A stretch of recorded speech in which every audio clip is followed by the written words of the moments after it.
Brian, thanks for sparing us some time for a bit of an off-season catch-up. Do you want to just run us through recruitment, how things are going and where they're going in the future, maybe? Yeah, things are going really well, really positive. I think the signings that we've got through the door already are really standout signings, players that we've monitored for quite a while now, and we've pursued quite heavily and managed to get it over the line. So really pleased with the signings that are through the door. We've still got loads of work to do. Hence, just the workload that we've got on at the minute is just through the roof in terms of negotiating and speaking to players and having that dialogue. So lots going on behind the scenes, but I imagine it'll become a little bit of a frenzy in the next couple of weeks. We're at that stage now where the players have either signed up early doors, which is like the ones that we've got through the doors, or you're now waiting for the players to almost come back to you, the ones that have been holding off for maybe full-time football or National League or Football League football. You're hoping that a few of them start coming back to you now. So I expect a little bit of a frenzy in the next 2, 3, even 4 weeks. And I guess we're only, a couple of weeks now away from the first pre-season friendly.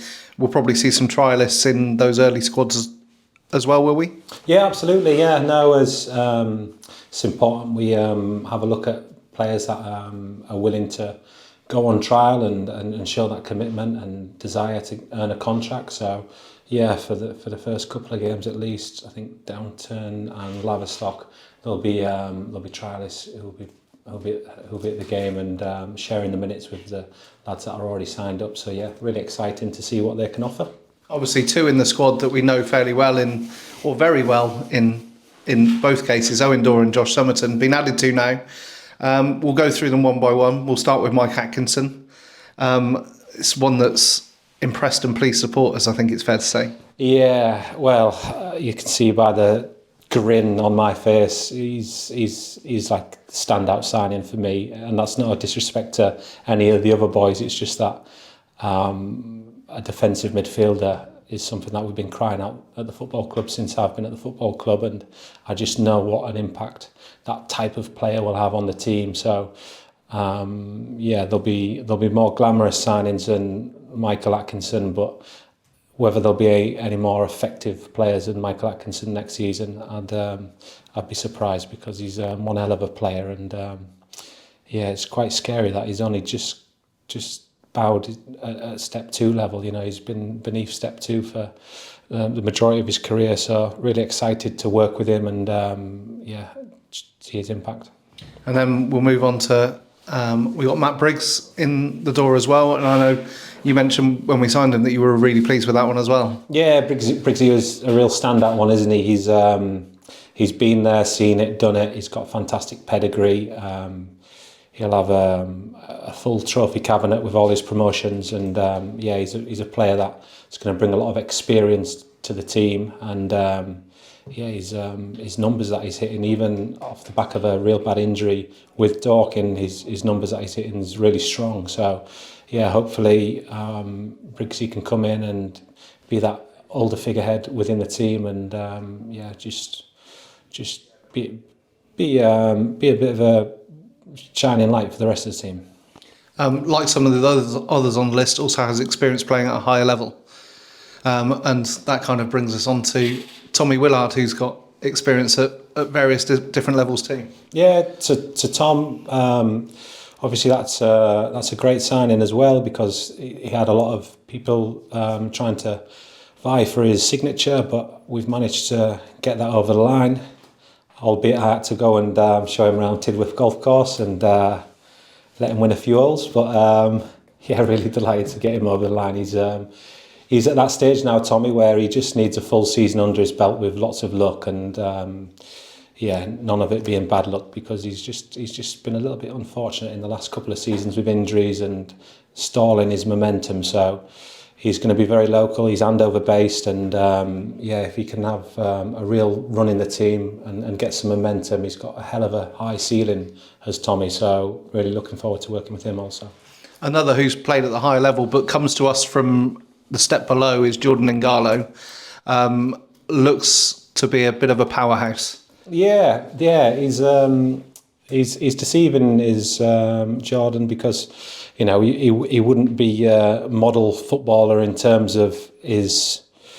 He's not 6'3" and he's not lean, but he's very effective. He's a really talented footballer in terms of the modern style. He's very press resistant. He's really comfortable at receiving the ball in tight areas, and he's similar to Tommy Willard in terms of he's played at a higher level. He's played National League. He's had a taste of it, and he's had to take one step back by coming down to step 3. But he's shown what a capable player he is at that level, having been the captain of Dorchester Town and putting some really strong campaigns there. So he's really deserved of his opportunity now at step 2, and hopefully he can grab it and kick on his career again.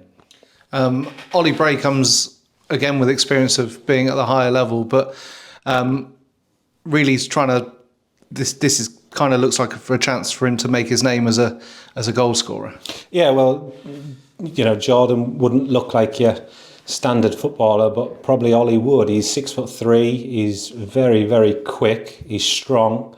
He's good in the air, and he's really, really keen as well. He's travelling in from Exeter, which shows his level of commitment to forge a career for himself. I think he's got all the tools to really go on and have a really successful career, hence the trial at Manchester United. Obviously, they'd seen something there that they were very interested in. We're going to give Ollie the platform to kick on, and hopefully he can have a bit of luck at a similar situation with Tommy and get some momentum, and another one with a really high ceiling. And finally, the last one that we announced was Josh Keir from Hampton and Richmond last season. Looked good when we played against them. Obviously one that you've been watching for a little while. Yeah, well, Josh actually first came on the radar for my first home game here against Met Police. He may have mentioned that. Yeah. They beat us, I think, 4-0 or 4-1. So yeah, he's got a lot to answer for us, Josh. But no, he's fantastically talented. Another one, really press resistant, can handle a football, got a high ceiling. He's only 21 years of age, so and one that really wants to kick his career on. So he's earned it as well. He's had to take steps back to go forward, and that was his first season at step 2 last season, and I think he played around 40 games for Hampton. So we'll give him the platform, and I'm sure he'll just keep doing what he's been doing and moving forward, and really looking forward to working with Josh. I'm obviously slightly more aware than some of the amount of the work that's going on with, and Callum sat right next to me at the moment on Y-Scout looking for players. I guess the glaring obvious miss at the moment is a goalkeeper. I'm sure no stone is being left unturned in the hunt for a high quality goalkeeper. Yeah, no, we're making sure that we get the right one. Obviously, it's a very important position for the way we play. We're in talks with quite a few goalkeepers at the moment, but yeah, first and foremost, we've got to make sure that they're injury proof, because I don't know what it is with goalkeepers at Salisbury. We just seem to have some desperate luck with them. But no, we've got a couple in the pipeline on the goalkeeper front, but we don't want to rush it. We want to make sure that we get the right one. That might mean that we have maybe a few trialists in over the beginning of pre-season. We're looking to operate with 2 goalkeepers this season, so we're not going to be left short within the goalkeeping department, hopefully. So yeah, we're at that stage now where we've got a nice core of the squad, 8 to 10 players, and we don't need to rush things. Obviously, people will look at, well, we're only a couple of weeks away from the first pre-season matches, but ultimately we can fill them matches up with trialists and players that we want to look at.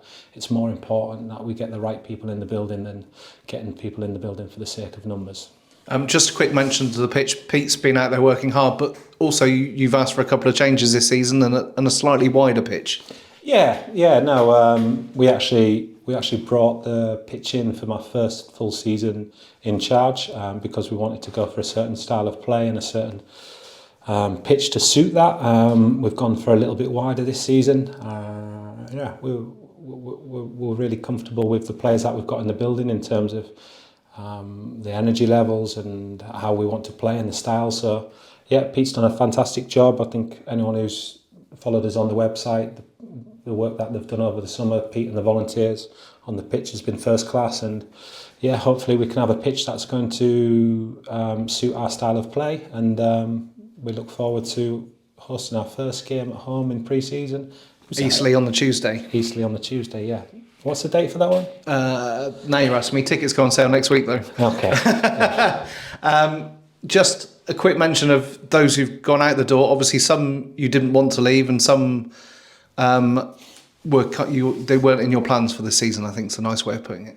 Yeah, no, obviously thanks to all the departing players. They've been fantastic servants to the football club, but it's time for a new era now. That's probably the end of the cycle in terms of them players and what we wanted to do. Hopefully now we're starting a new cycle with a fresh squad, and as you can see from the signings already, they're really ambitious signings, and we want to take the football club into a new era. And yeah, it's not a negative on the boys that we've let go. It's just simply we're going to have a different team, different tactics, and we wish them boys well. They've been fantastic servants to the football club, especially the ones that were with us when we got promoted from the Southern Prem. So we wish them well, and hopefully we'll see them on the circuit as well. Unfortunately, one of the ones that you would like to have kept has decided not to stay with us, and that's Josh Hedges. Yeah, no, Josh, obviously, we offered a deal to a really, really good deal, actually. But he's decided he wants a new and fresh challenge. And look, you've just got to wish lads well, especially good servants. And Josh has been a really fantastic servant to the football club. He's shared some great memories with the football club, and only time will tell if it's the right move for him or not. But we as a football club thank Josh for his efforts and his commitment to Salisbury Football Club, and wherever he ends up next, we wish him good luck. Just finally, Brian, there's one player that kind of has caused lots of confusion with supporters. Do you just want to give us an update on Callum Watts? Obviously, we announced that we'd taken an option to extend his contract, and then he announced on social media that he was looking for a new club, and that's obviously left supporters in a little bit of confusion. Yeah, I don't know. Well, obviously we know where the confusion comes from, but it's fairly straightforward from our end. We've extended his contract. We had an option in his contract. We've extended it, which the FA have received and agreed to. So as far as I'm aware, he's a Salisbury football player for next season. Yeah, so if he wants to move on, or if anyone wants him, then obviously we'd have to agree a fee and yeah, go down that road with it. And finally, we'll just mention Noah, who's kind of in limbo at the moment. He's not accepted our contract. He's not taken an offer anywhere else, as far as we know. I don't know if he's not accepted it. He's we've made an offer. We've re-engaged him, so we wait to hear back from him. And yeah, he's pretty comfortable with that one. Noah's obviously wanting a bit more time to weigh everything up. So yeah, we'll give him the time to weigh things up, and hopefully Noah agrees, and we'll welcome him back to the football club. Cheers, Brian. Cheers.